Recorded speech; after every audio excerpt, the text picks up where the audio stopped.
If you are suffering from anemia or iron deficiency, or if you are having low hemoglobin or ferritin levels in the body, then I will give you 3 tips. Just work on it, maybe they will be helpful for you. Hi, my name is Dr. Vivek. Welcome to my YouTube channel. First is to find the root cause, why it's happening. For example, in many of the females, it happens because of the heavy menstrual cycle. So if it is happening, then it will be better to find the cause why you are suffering from heavy menstrual cycle. It can be because of adenomyosis, it can be endometriosis. You have to work on that. That will be the right thing to do, and that will be the right treatment. Why? Because just supplementing with the iron supplements every month, it's not going to be helpful. Every month you are going to have the same problem, and at last you will be having painful periods or painful menstrual cycles, and that will be making your life very uncomfortable. So it's better to treat the root cause why it's happening. The second thing that you have to keep in mind if you are suffering from iron deficiency, anemia, or low iron or ferritin in your body, it is to see your vitamin B12 levels. Many times lack of iron in the body happens because of the low vitamin B12 levels. What I want to say is your vitamin B12 levels should be near to 400 or 500.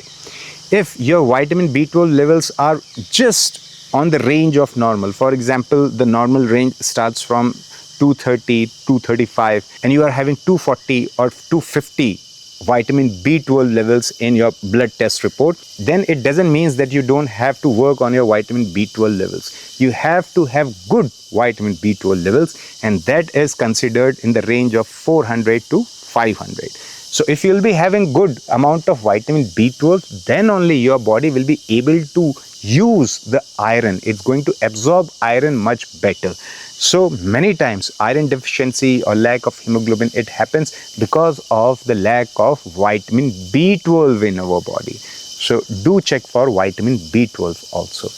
The third thing that's very important is vitamin C. If you want better absorption of iron from the food that you are eating, if you want to get the iron from the food, it's very important to add vitamin C rich food to your diet. And that's the reason nowadays you see many of the companies who are selling iron tablets or iron supplements, they also add vitamin C. You will find iron with vitamin C.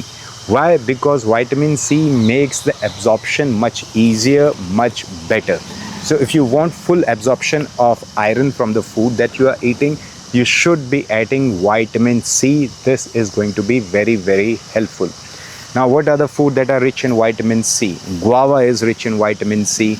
Lemon juice or lime juice, those things are rich in vitamin C. I'm not saying about the synthetic lemon or lime juice, the packed one that you are getting nowadays. No, I'm saying to cut the lemon or lime into half and then squeeze the juice. That juice you can add to your soup, or you can drink the lemon water as you want. You can add it to your salads also. So as you are comfortable, use vitamin C.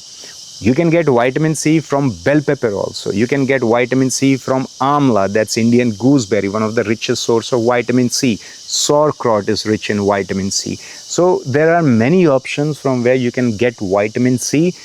Always try to get it from the natural sources rather than getting from the tablets. So add vitamin C to your food, and the absorption of iron from the food that you are eating will be much better.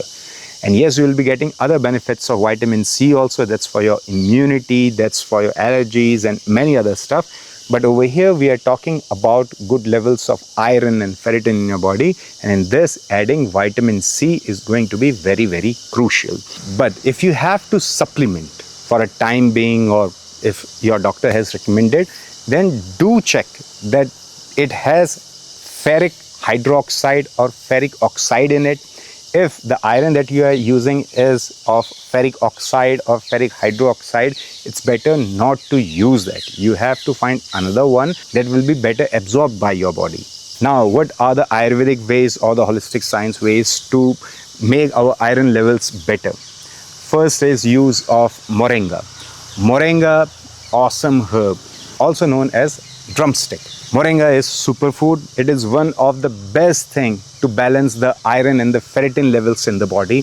Moringa also balances the insulin levels in the body. Moringa is very beneficial for our gut health. So you get lots and lots of benefits of using moringa, and plus it is going to give you energy also. So moringa is, yes, it is a superfood. So start consuming moringa, especially in the powder form. It is going to be helpful. How to use moringa in the right way? If you haven't used moringa till now, all the details I have on my website, that's shriherbal.in. I'll put the link down below. You can have a look. You can read over there. I have written a small vlog post over there how to use moringa for the starters. And if you feel that yes, moringa is the thing for you, you can go with moringa powder.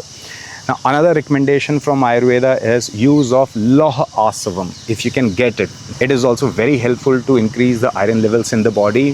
Lauha Asavam can be taken for 60 days continuously.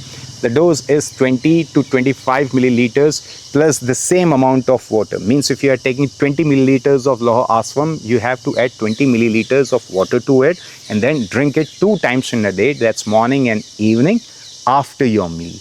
This will be helpful. Another Ayurvedic medicine that is helpful is Rakt Da.